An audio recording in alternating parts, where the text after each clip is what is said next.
Olá, gente, aqui é o professor Flávio Neri. Estamos aqui novamente para dar mais questões para você, mais dicas, mais informações para você, no caso, realizar uma boa prova de vestibular. Trabalharemos a questão da química orgânica. Então, observa que você vai ter uma importância gigantesca de você saber identificar as funções orgânicas dentro de algumas cadeias. Às vezes a cadeia é grande, às vezes a cadeia é pequena, com uma, duas, várias funções orgânicas, e você tem que ter a habilidade, a destreza de identificar cada função química lá dentro. É algo fácil, é simples, mas vamos lá para a nossa questão. A Agência Nacional de Vigilância Sanitária, Anvisa, divulgou em 16 de 5 de 2017 a inclusão da Cannabis sativas L, nome científico da maconha, em sua relação de plantas medicinais. O tetrahidrocannabinol, THC, um dos principais componentes da cannabis, é o responsável pelas propriedades medicinais. As funções orgânicas presentes na estrutura do THC são éter e álcool, fenol e álcool, éster e fenol, éster e álcool e éter e fenol. Bem, pela questão e pela estrutura que foi dado na questão, você vai ter lá a estrutura química do THC. E ele quer que você faça a identificação dos grupos funcionais presentes nesse composto. Entenda que essa minha cadeia carbônica aqui, olha, de uma certa maneira é um composto oxigenado, que apresenta a situação do oxigênio dentro dessa estrutura. O oxigênio que vai indicar as funções oxigenadas que você vai ter lá dentro. Então você sempre vai estar mirando no oxigênio. Observe onde ele está, com quem ele está ligado, observa a vizinhança dele e a partir disso você consegue extrair as informações da função orgânica. Então, como você pode perceber, olha, nós temos já para começar, nós temos esse oxigênio. E esse oxigênio, olha, está justamente ligado entre dois átomos de carbono. E lembra que toda vez que você tem um oxigênio entre dois carbonos, ele está sendo, no caso ali, um heteroátomo. Um átomo que não é o carbono, mas está no meio da minha cadeia, entre dois átomos de carbono. Então, quando isso acontece, você simplesmente tem a função éter. Lembra que sempre o éter você tem o oxigênio entre dois carbonos. Já identificou uma função. Mais para cá, para cima, você tem a nossa velha e conhecida hidroxila, o OH. Observa a vizinhança dela agora, olha, esse meu OH, a minha hidroxila, está ligado diretamente ao anel aromático, ao benzeno, aquela velha estrutura química aqui, olha, de 6 carbonos, com as 3 duplas ligações alternadas. Toda vez que você tem a hidroxila ligado ao anel aromático, você tem a função fenol. Tá aí, olha, você conseguiu identificar as duas funções presentes na estrutura do THC. Vamos à alternativa da questão. Pela análise da estrutura, verificamos que as duas funções presentes na estrutura do THC é justamente o éter e o fenol, ficando a alternativa E. Bem, gente, estamos aqui com mais uma questão de química orgânica diretamente para você. Nessa questão, ela vai abordar justamente as funções, que é sempre legal você estar identificando, querendo a questão ou não, e fundamental, as propriedades dos compostos químicos orgânicos. Você saber diferenciar quando o composto é polar, quando ele é apolar, quando pode apresentar alta ou baixa solubilidade, quando esse composto apresenta um caráter ácido ou até mesmo um pequeno caráter básico. Vamos estar visualizando isso nessa pequena questão. A deficiência de vitamina B5 está associada a desordens metabólicas e energéticas em seres humanos. Temos a estrutura química da vitamina B5. Em relação à afinidade da vitamina B5 com água e o caráter ácido que os grupos circulados na estrutura conferem ao composto, é correto afirmar que a vitamina B5 é hidrofílica e o grupo 3 apresenta maior caráter ácido, hidrofóbica e o grupo 3 apresenta maior caráter básico, hidrofílica e o grupo 2 apresenta maior caráter ácido, hidrofílica com o grupo 1 apresentando maior caráter ácido e hidrofóbica e o grupo 1 apresenta maior caráter ácido.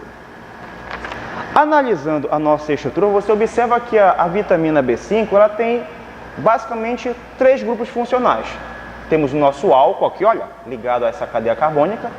Aqui você também tem a função química álcool. Lembra que o álcool você observa com a hidroxila ligado a carbono saturado. Aqui nós temos um carbono saturado e aqui também. Já neste grupo aqui você tem a carbonila, a dupla O com oxigênio, ligado diretamente ao nitrogênio, que confere a função orgânica amida. E aqui atrás, olha, você tem justamente a nova carbonila novamente, a nossa carbonila novamente, só que ligado diretamente à hidroxila, conferindo aqui no caso a função ácido carboxílico. Então o que acontece agora? Essa nossa estrutura com essas funções vai nos indicar algumas propriedades desse material. Primeira coisa que você vai estar visualizando, a presença de grupos hidroxilas e nitrogênio ligado ao hidrogênio. Isso aí lembra você daquela situação das forças intermoleculares. Se eu tenho OH, eu tenho ponte de hidrogênio. Se eu tenho NH, eu tenho ponte de hidrogênio. E lembra que ponte de hidrogênio te dá uma polaridade um pouco acentuada às tuas estruturas químicas, que acaba, no caso, acarretando uma boa solubilidade em água. Então quer dizer que esses grupos, no caso aqui, olha, vai justamente indicar uma hidrofilia, uma afinidade por água. Supostamente esse composto aqui, olha, ele consegue ser atraído por moléculas de água, consegue se solubilizar entre as moléculas de água. Uma outra propriedade bastante importante é a questão de acidez e basicidade. No caso, como eu acabei de comentar, você tem aqui o grupo ácido carboxílico. Se ele é ácido, lógico, ele vai estar apresentando propriedades ácidas. Ele pode estar liberando esse hidrogênio aqui, olha, na forma de cátion e hidrogênio. Então, pela análise da estrutura, você conseguiu visualizar isso. A propriedade da hidrofilia, afinidade por água, e do caráter ácido desse meu ácido carboxílico. Vamos para a alternativa correta. Então, de acordo com a estrutura da vitamina B5, nós temos a alternativa A, tá bom? A vitamina B5 ela é hidrofílica, afinidade por água, e o grupo 3 apresenta o maior caráter ácido. Olá, gente! Estamos novamente com mais uma questão de química orgânica, agora abordando o tema de reações orgânicas. Então, o que você tem que ficar ligado em termos de reações? Você saber identificar as mudanças estruturais que ocorrem na tua cadeia. E ali acolá também, olha, identificar os tipos de reações, quando a reação química é de adição, quando é de substituição, eliminação, quando é uma oxidação, uma esterificação. Então, tudo isso aí, olha, é de extrema importância você ter na tua cabecinha. Então, vamos lá para a nossa questão. No Brasil, cerca de 12 milhões de pessoas sofrem de diabetes mellitus, uma doença causada pela incapacidade do corpo de produzir insulina ou em utilizá-la adequadamente. No teste eletrônico para determinar a concentração de glicose sanguínea, a glicose é transformada em ácido glucônico e o hexacianoferrato 3 é formado em hexacianoferrato 2, conforme mostra o esquema a seguir. Em relação ao teste eletrônico, é correto afirmar que a glicose sofre uma reação de redução e o hexacianoferrato 3 sofre uma reação de oxidação. A glicose sofre uma reação de oxidação e o hexacianoferrato 3 sofre uma reação de redução. Ambos, glicose e hexacianoferrato 3, sofrem reação de oxidação. Ambos, glicose e hexacianoferrato 3, sofrem reação de redução. Não há transformações químicas observadas. Vamos para a resolução da questão. Bem, pela minha pequena reação, como eu acabei de comentar, você tem que observar que mudança estrutural aconteceu na tua reação.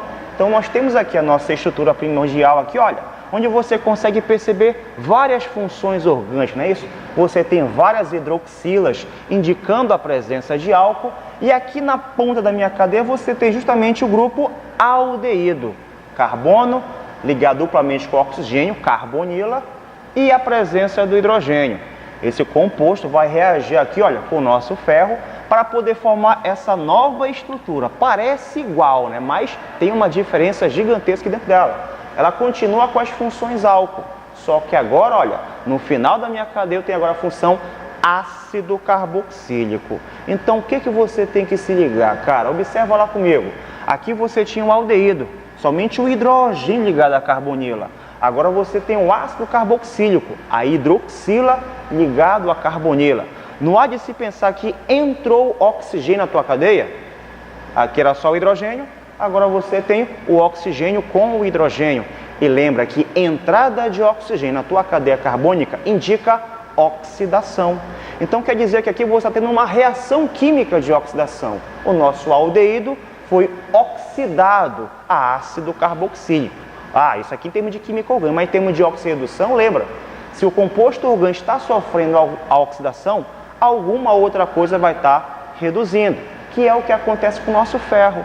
Você vai ter lá o ferro 3 se reduzindo a ferro 2. Vamos para a alternativa correta da questão.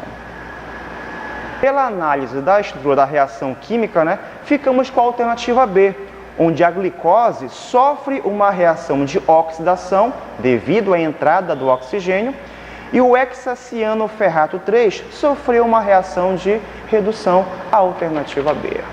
Vamos lá, gente, com mais uma pequena questão de química orgânica, novamente batendo na tecla de reações orgânicas, porque no caso é um conteúdo bastante recorrente em provas de vestibular. Vamos para a nossa questão. Uma das substâncias utilizadas em desinfetantes comerciais é o perácido de fórmula CH3CO3H. A formulação de um dado desinfetante encontrado no comércio consiste em uma solução aquosa no qual existem espécies químicas em equilíbrio, como representado a seguir. Nesta representação, a fórmula do composto 1 não é apresentada. Te dá esta pequena equação química. Ao abrir um frasco desse desinfetante comercial, é possível sentir o odor característico de um produto de uso doméstico. Esse odor é de, pelas alternativas, amônia, presente em produtos de limpeza como limpa-vidros, álcool comercial ou etanol, usado em limpeza doméstica, acetato de etila ou etanoato de etila, presente em removedores de esmalte, cloro, presente em produtos alvejantes, e o ácido acético ou o ácido etanóico, presente no vinagre.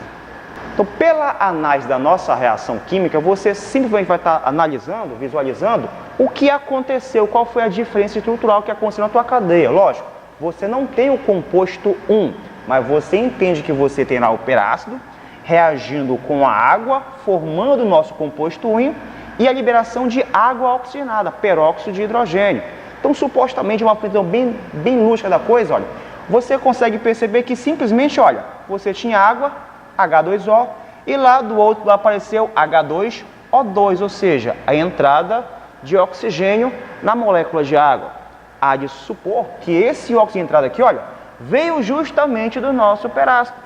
Um desses oxigênios, olha, vai ser incrementado na molécula de água para poder formar o composto oxigenado. Agora, pessoal, olha lá, olha, tenta imaginar esta minha cadeia com um oxigênio a menos aqui dentro. Você vai ter justamente, olha, essa pequena estrutura. Ele é um ácido carboxílico, olha, 2 carbonos, vai ser o nosso ácido etanóico. Este ácido é bastante conhecido como ácido acético, que é o principal componente do nosso vinagre.